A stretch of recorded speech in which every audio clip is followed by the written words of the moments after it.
जी नमस्कार, मैं Naresh Mishra diamond public high school Panna ideal Sanskrit teaching में आपका स्वागत है।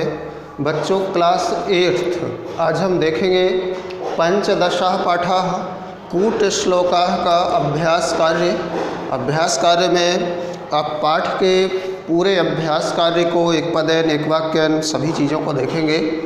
एक पदेन प्रश्नों में पहला प्रश्न है प्रथमाः प्रहेलिकायाः उत्तरं किम्। प्रथम पहेली का उत्तर क्या है। सूची सुई पहली का उत्तर था। वयम कया लिखामः हम किससे लिखते हैं। लेखनी से हम सब लिखते हैं।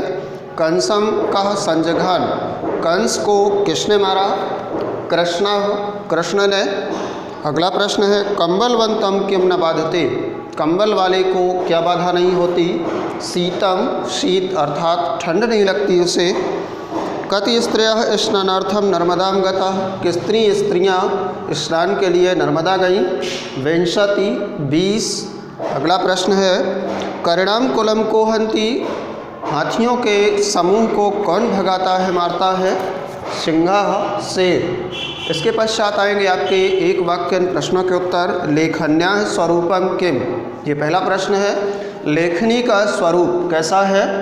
लेखन्याः स्वरूपम कृष्णमुखी मार्जारी द्विजिह्वा सर्पणी चास्ति। लेखनी का स्वरूप काले मुख वाली बिल्ली जैसा दो जीभों वाली सर्पणी की आकृति का होता है। सूच्यः किम लक्षणम सुई के क्या लक्षण हैं। एकम चक्षु बिलम अन्विष्यति क्षयः वृद्धि अपि भवति इति सूच्यः लक्षणम।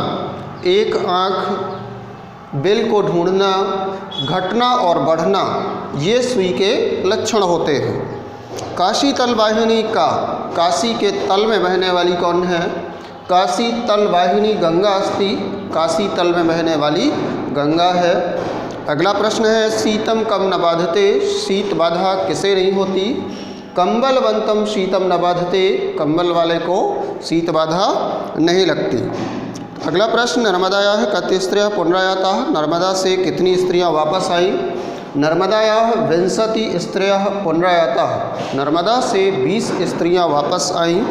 शंकरम पतितम दृष्ट्वा पार्वती कीदृशी भवति। शंकर को गिरते हुए देखकर पार्वती किस प्रकार होती हैं। शंकरम पतितम दृष्ट्वा पार्वती हर्ष निर्भरा भवति शंकर को गिरते हुए देखकर पार्वती प्रसन्नता से युक्त होती हैं। तीसरा प्रश्न युग्म में मेलनम कुरु सही जोड़ियाँ मिलाइए। का नंबर को तीसरे में मिलाना है आपको तीसरे से। का नंबर को तीसरे से। खा नंबर को छठवें से। गा नंबर को पहले से। घा नंबर को सातवें से। ग नंबर को दूसरे से। चा नंबर को पाँचवें से और छः नंबर को चौथे से। इस प्रकार से आपको ये जोड़ियाँ मिलाना है। प्रश्न क्रमांक 3 में चौथे प्रश्न नंबर में आपको रिक्त स्थान पूरे करना है। चौथे प्रश्न में रिक्त स्थान पूरे करेंगे। का नंबर के रिक्त स्थान में लिखना है कृष्णा। खा नंबर में लिखना ना बाधते। गा नंबर में कर्मधारय लिखना है। घा नंबर में संक्रम और अंगा नंबर में लिखना है अव्ययी भावः। इस प्रकार से रिक्त स्थान पूरे करेंगे। 5वें प्रश्न में आपको लिखना है द्वय अर्थक शब्दानाम अर्थम लिखत। 2 अर्थ वाले शब्दों के हिंदी अर्थ लिखना है। शंकरम इसके 2 अर्थ होंगे। एक तो चंदन का वृक्ष और दूसरा भगवान शंकर। दूसरे नंबर में ख नंबर में आप लिखेंगे द्वंद्व इसके 2 अर्थ लिखेंगे। पहला होगा कलह दूसरा द्वंद्व समास। तीसरा नंबर बहुब्रीहि का 2 अर्थ निकलेंगे धन धान्य युक्त और समास। अगला है कंबलवंतम के 2 अर्थ लिखेंगे कंबल वाला और किस बलवान को। इसके पश्चात नंबर में लिखना है लोकनाथ के 2 अर्थ होंगे लोक का नाथ अर्थात राजा और भिखारी। लोकस्य नाथः में हो जाएगा लोकनाथः यस्य सः। इसके पश्चात अगला है अव्ययी भावः इसका 2 अर्थ निकलेगा धन का अभाव और समास। अगला नंबर है दिगु का अर्थ होता है पति पत्नी और समास।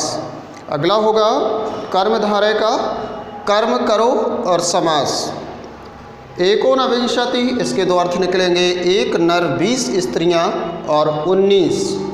लास्ट है आपका पंचभत्री का अर्थ होता पांचाली यानी कि द्रौपदी और 5 पतियों वाली यानी कि 5 जिसके स्वामी हो 5 स्वामियों से जो चलती है वो कलम होती है। इस प्रकार से आपका ये अभ्यास कार्य था 15 पाठ कूट श्लोकाः का। आगे आप 16 पाठ कवित्वम कालिदासस्य, इसके शब्दार्थ याद रखेंगे। इस पाठ का हिंदी अनुवाद पढ़ाया जाएगा। तो आज के लिए इतना ही, कल मिलते हैं। धन्यवाद।